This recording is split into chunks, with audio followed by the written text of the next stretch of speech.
இன்று ஜூலை 15 தமிழ்நாட்டோட கல்விக்கண் திறந்த கர்ம வீரர் காமராஜர் ஐயாவோட 123வது பிறந்த நாள். தெரியுமா உங்களுக்கு? காலங்கள் பல கடந்தும் நம்ம தமிழக அரசியல்ல காமராஜர் ஆட்சி மாதிரியே ஒரு பொற்காலம் வேணும்னு இன்னைக்கு வரைக்கும் தலைவர்கள் பேசுறாங்க. ஏன் புதுசா அரசியலுக்கு வந்திருக்கிற விஜய் கூட காமராஜர் ஐயாவோட பெயரை சொல்லித்தான் வாக்கு கேட்கிறாரு. இது சாதாரண விஷயமா?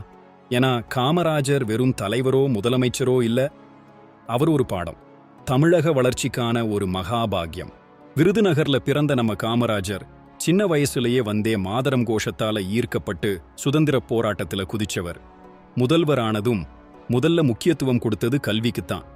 ஏழை பிள்ளைங்களும் பள்ளிக்கூடம் போகணும்னு மதிய உணவு திட்டம் கொண்டு வந்தாரு. அவர் போட்ட விதைகள் தான் இன்னைக்கு தமிழ்நாட்டை கல்வியில தலை சிறந்த மாநிலமா மாத்திருக்கு. கீழ்பவானி, மணிமுத்தாறுன்னு பல நீர்ப்பாசன திட்டங்கள், மின் உற்பத்தி திட்டங்கள்னு தமிழ்நாட்டை தலை நிமிர வச்ச பெருமை அவருக்கு உண்டு. பெரியார் அண்ணான்னு கட்சி பாகுபாடே இல்லாம எல்லாரோட அன்பையும் பெற்றவர் காமராஜர் ஐயா.